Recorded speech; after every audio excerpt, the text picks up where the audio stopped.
Big Vince and the Fat Cats. Cat Island Caribbean Jam. Another real adventure. Arr, arr, arr. Real adventures never had a real adventure till this one. You ain't seen nothing yet.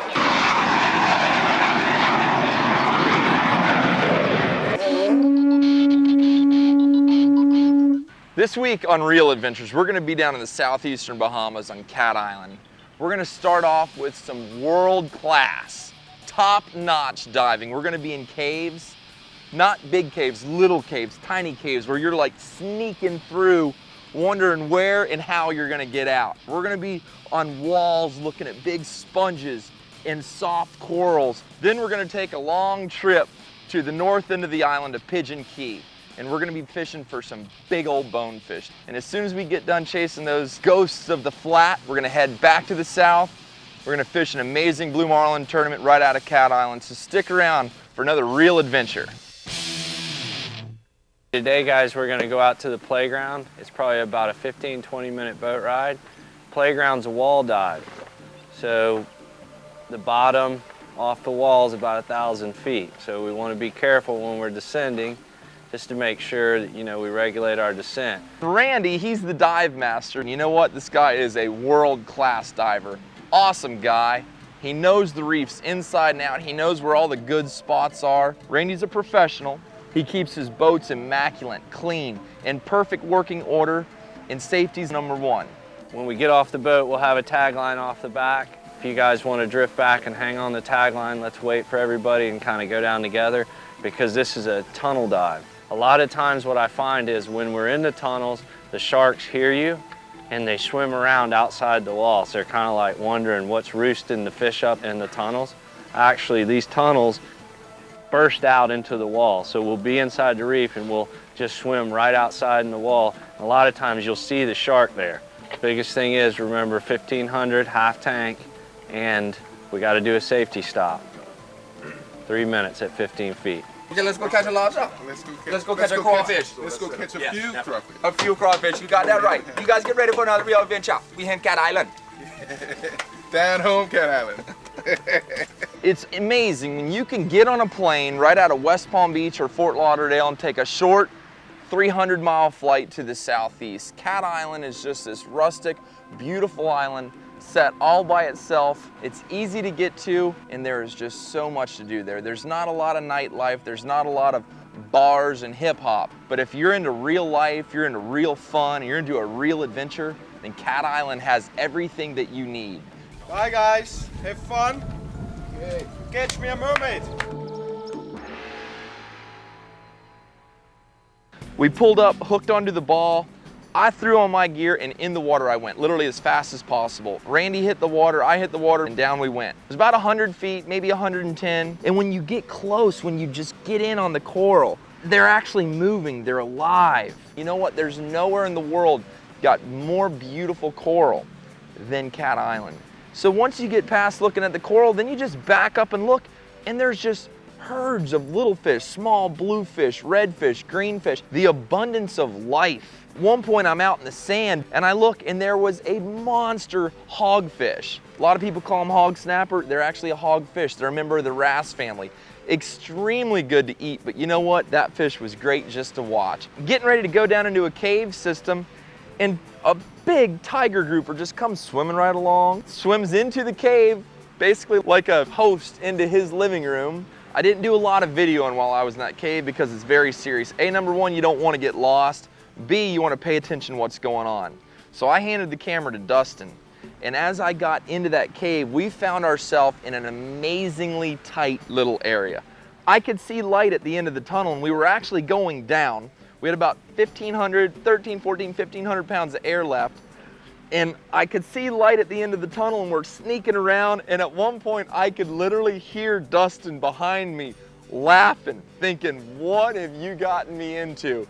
And I was going, and I would sort of take the tank off my back a little bit and sneak through, and final last, I came through the opening, and boom, right out in the blue water I was. It was sort of like, it was like a scene from Goonies or something. It was crazy. So I turned around and I see Dustin sort of like crawling out of this hole like a creature from the deep, and I actually grabbed the video camera from him and turned it around, and you can see Dustin just coming out of this hole like, woohoo, thanks for getting me out of there. And to the top we went. That was a lot of fun, which all the caves in Cat Island aren't that tight, but it was really, really unique being in that system. Last week my wife had to take out whale insurance on me because I was swimming with the whales. She found out I was cave diving. She'd have to take out more insurance. There's nothing like going out into the ocean and getting fresh lobsters or crabs or fish and cooking it up yourself. It's enjoying the fruits of your labor and enjoying the fruits of the sea. You know what? That's what the ocean's for. It's to supply us with food like that. Obviously great memories, but great food as well. And I have no problem with harvesting fish or lobsters from the sea. But you should always keep in mind that you should only take what you need and never just take a bunch just to kill it. Well, it looks like Charles, the dive master, free dove down and got a nice Cat Island lobster. So this is a pretty typical size of what kind of lobsters we harvest down here. So you guys can get an idea. A little bit bigger than Florida lobsters. That's a good example of what we have on Cat Island. That's about an average size one. They get a lot bigger than that here though. We got a lot of these also down here on Cat Island. These are spider crabs. Very, very good. Better than lobster to eat. So it looks like some really nice claws on this one. You know what, I have no problem with catching lobsters, catching crabs, or spearing fish. But I tell you what, you can always depend on Billy for the meat. We got our standard fare here, our ribs and our smoked turkey. We got a little bit of venison in here and our pork. You know, we can feed this crowd. We have to have some of this juice in here to make sure it's nice and moist. Don't want to have dry lobster. Lucky me, I'm preparing cocktail sauce because I know someone is going to be shucking oysters at any minute. I'm going down to Cat Island, gonna get me some tuna fish. I'm going down to Cat Island, gonna get me some tuna fish. I'm gonna find me a sweet woman, and I'm gonna make me a dish. Well, after a beautiful day of diving there in the south end of Cat Island, we had planned to go north to Pigeon Key. Beautiful resort owned by Ned and Leslie. Well, along the way, our cab driver just so happens to be a Pentecostal minister there. And I must say she's got quite a voice because she was able to sing us a couple gospel songs on the way to keep us entertained. I am so glad that my Father in heaven tells of his love in the book he has given.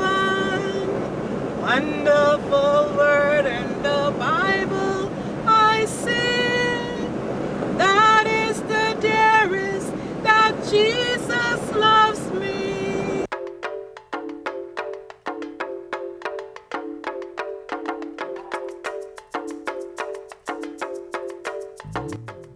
If someone were gonna ask me why would I go to Pigeon Key, it'd be just to get away. It's absolute powder white beaches, no TVs and telephones, nothing to stress you out. It's just a place to go, get away, feel the cool ocean breezes, maybe catch a few bonefish, go offshore and catch some snapper.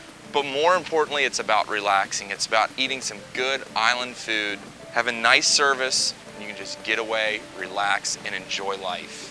Rule number 1, don't hook the guide. Rule number 2, if you forget what the rules are, refer to the guide. He lets you know that the rules don't change. Number 1, number 2, don't hook the guide. And the next morning we woke up and we had planned to go bone fishing all day. And typically it's quite calm there. You can expect 5, 10, maybe 15 mile an hour winds out of the southeast. It's a typical trade wind. Well, it was blowing 15, 20, 25, 30 out of the southeast. And you know what? Try to sneak up on a bonefish on a flat, waiting, and then present a fly to it in gusting winds like that. It's very, very difficult. Then throw into the mix that you need a cameraman to sneak along with you, stay out of the way of your back cast, and capture it all on film. Needless to say, it was challenging. We literally waited miles that first morning, at least 3-4 miles. Yeah, you want to cross that channel and get over on that flat. You're not going to keep the family jewel dry until you get over. So, not to worry about it. And at the very end of the bay, I located a few. I was just sneaking a step at a time. It was a miracle. I was able to throw that fly up there. The bonefish made a turn, a couple small strips, and he ate it. Talking joy and jubilation. It was such a cool feeling, you know, when you're sneaking along in this water and then boom, you see him over there and it's like, oh, you're trying to make a perfect cast. You got a pretty stiff breeze here. It was my first bonefish on fly. Made some ripping runs. He was probably about a 3-4 pounder, but just a beautiful fish. They're firm, they have them hard scales, that soft, fleshy lips, and they're just gorgeous. After a short time, we let him go and he swam away. You know what, Pigeon Key's a nice place. I can guarantee you can go there and catch a boatload of bonefish. Not to mention the resort's awesome. They've got a little golf course out front if you want to go swing the clubs a little bit. It's not an Arnold Palmer golf course by any stretch of the imagination. They take care of it, maintain it themselves, but it's fun to go out there. I was out there with a couple of the kids. We're all swinging the clubs, knocking golf balls all over the place. It was a good time. The kids were showing off a little bit. We were having a blast. I can tell you one thing. It's a place back in time. It's off the beaten track. You have all the amenities that you would ever need, yet you don't have that hustle and bustle of the busy life. Pigeon Key, it's a place you'd like to check out. Kick back, relax, have a cocktail, catch bonefish. Well, after a short but very exciting and beautiful stay in Cat Island, my trip had to change gears. I actually was offered a beautiful opportunity to fly to the Sea of Cortez down to Santa Rosalia and film a show for the History Channel called Monster Quest, diving with giant squid. Now, you know what? This was an amazing opportunity. So Mike Berry stayed and fished in the 8th annual Hawks Nest Billfish Blast on the Tough Catch. Welcome to the 8th annual Hawks Nest Invitational Tournament. Dolphin, tuna, wahoo, it's $1,000 a fish. Everybody good with that? Daily for billfish, $1,500. Overall billfish, $2,000. So I know that first morning they fired up them big diesel engines and they headed out. And you know what? It was dead serious. All right, tournament boats, 2008 Billfish Blast at Hawks Nest Resort and Marina. We've got our Calcuttas for the day. We've got the daily Calcutta at 12K, which is $3,000 a day. We've got the Wahoo Calcutta at 12, Tuna Calcutta at 13,000, Dolphin Calcutta at 16,000, overalls at 26,000. Good luck, guys.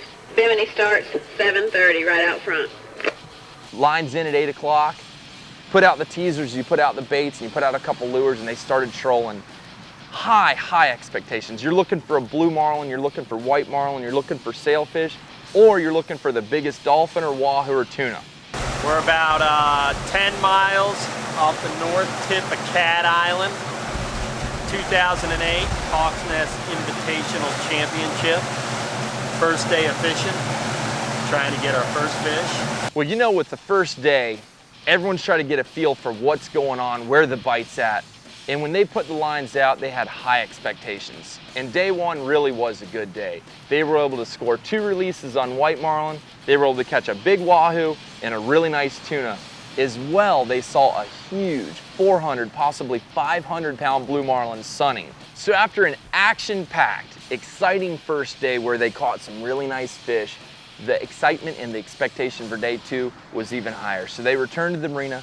They got all their baits rigged, they got everything put back into order, organized and ready for day 2. Fishing is fishing. Fishing is not catching.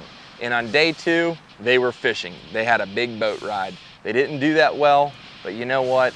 That's okay because there's always the 3rd day of the tournament. In a tournament series, you have 4 days. 3 of them you will fish. You can lay on either one of the days you choose. Well, after an exciting first day, and then a slow second day, they decided to lay on the 3rd and then fish the 4th. So what do you do on a lay day? Lay? Not hardly. This is Cat Island. You pick up a surfboard and you go surfing.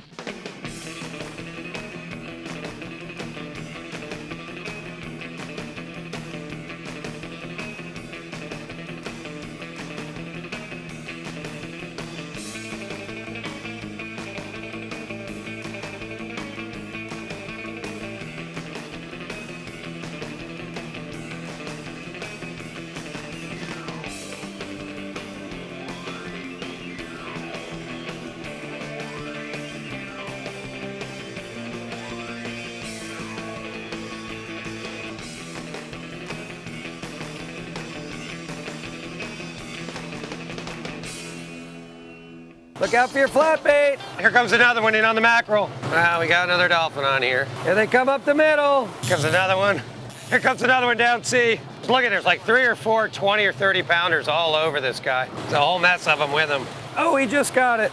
We got another dolphin. You know, these dolphins are getting a little annoying at this point. Frustrating. Unfortunately, in a tournament, the green hornet, AKA dolphin, dorado, mahi-mahi, or whatever else you want to call it, are not what you're fishing for. And on day 3, as is oftentimes in Cat Island, the green hornets were everywhere. You'd put baits out, pow, you'd get fish on. Cranking, cranking, cranking, cranking baits away, cranking fish in. And you know what? When you're constantly catching dolphin, it's tough to keep the baits in the water to catch a blue marlin, white marlin, or sailfish. So you know what? They had a great day on day 3. Unfortunately, they were catching the wrong fish. So you know what? There can only be one winner in a tournament. And it wasn't the tough catch this year. For the biggest fish in the Calcuttas, we want to start in the Wahoo division. For $12,000 goes to Cow Hunter. In the tuna division, for $13,000, we have So What. Now in the dolphin division, 67.7 pound dolphin goes to Cowpole. Real Healthcare wins 3rd place. Taking 2nd place is Hog Wild. For 1st place overall in the billfish division, 5,000 of which Hawk's Nest participates in. Overall Calcuttas, 26,000. On top of that goes to the boat, 2 cats.